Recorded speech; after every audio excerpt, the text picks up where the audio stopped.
Hello everyone. बेटा पिछले video में आपने कैपिटल अकाउंट के बारे में जाना। उससे पहले वाली वीडियो में आपने करंट अकाउंट के बारे में जाना था। बेसिकली 3 कंपोनेंट होते हैं बैलेंस ऑफ पेमेंट के: करंट अकाउंट, कैपिटल अकाउंट और ऑफिशियल रिजर्व अकाउंट। अब आज हम बात करने जा रहे हैं उसी ऑफिशियल रिजर्व अकाउंट की। अब ये ओवरऑल बैलेंस क्या है, एक्चुअल में ये ऑफिशियल रिजर्व अकाउंट में ही शो होता है। तो इसको कैसे निकालेंगे? Overall balance is equal to current account का जो बैलेंस है प्लस में कैपिटल अकाउंट का जो बैलेंस है और प्लस में एरर्स एंड ओमिशंस, मतलब कुछ भूल चूक हो जाती है वो हम ऐड कर देते हैं। ठीक है, ऐड या माइनस जो भी करना होता है। तो जो ओवरऑल बैलेंस है उसको हम कौन से डाटा के ऊपर कैलकुलेट कर रहे हैं? 2017 से 18 का, और इकोनॉमिक सर्वे जो हुआ था 2018 से 19 में। तो आपने जो सॉल्यूशन निकाला था उसी के बेस पर ये ओवरऑल बैलेंस हम निकाल रहे हैं। तो यहाँ पर ओवरऑल बैलेंस क्या है? जो करंट अकाउंट का आया था वो माइनस में 48,717 यूएस डॉलर आया था। कैपिटल का आया था 91,390 यूएस डॉलर। ओवरऑल बैलेंस आपका 43,574 दे रखा है। तो ये 902 क्या है?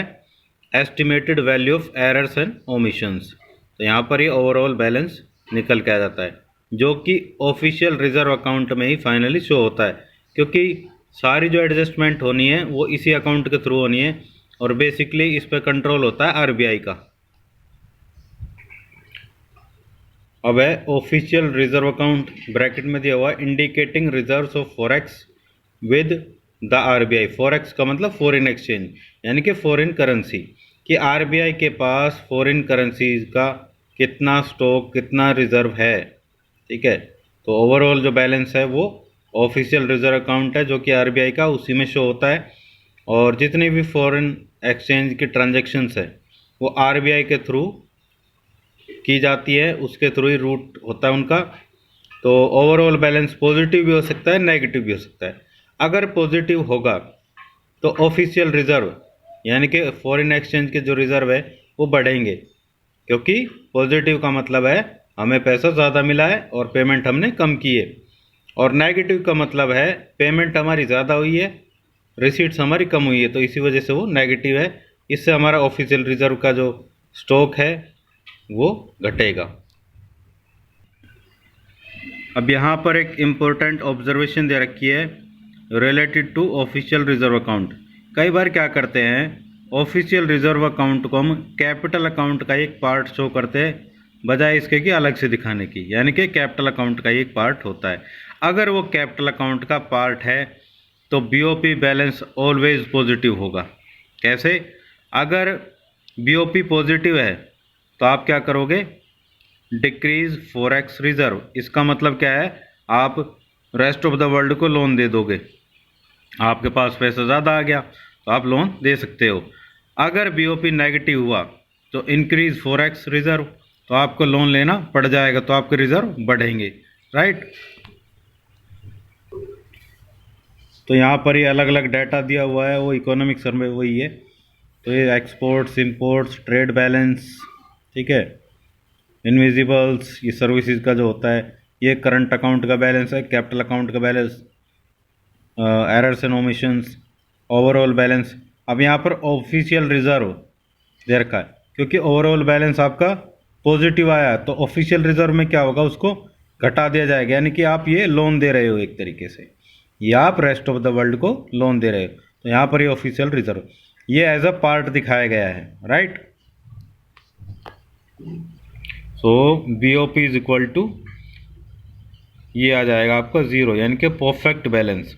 43,574 में से इतना ही घटा दिया, यानी कि आपका पॉजिटिव बैलेंस था, इतना ही आपने रेस्ट ऑफ द वर्ल्ड को क्या दे दिया? लोन दे दिया। राइट?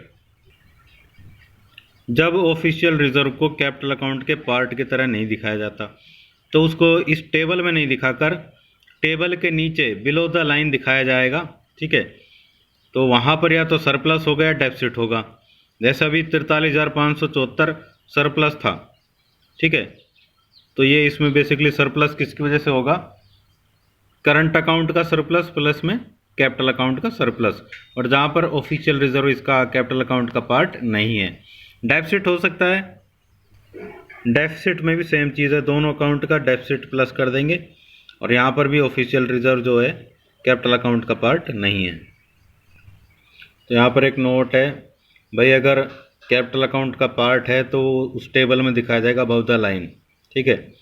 और हमेशा वीओपी का बैलेंस बिल्कुल बैलेंस होगा, परफेक्ट बैलेंस, ठीक है, ऑलवेज बैलेंस होगा, ठीक है, उसमें कोई दिक्कत नहीं है। ज़ीरो बैलेंस यानी कि अगर नेगेटिव है तो आप क्या करोगे, रेस्ट ऑफ द वर्ल्ड से लोन ले लोगे, अगर पॉजिटिव है तो रेस्ट ऑफ द वर्ल्ड को लोन दे दोगे।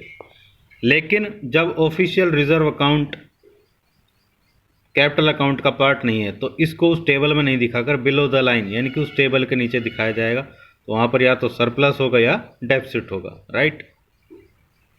तो बेटा आज के लिए इतना ही बहुत है, मिलते हैं नए कॉन्सेप्ट्स के साथ नए वीडियो में।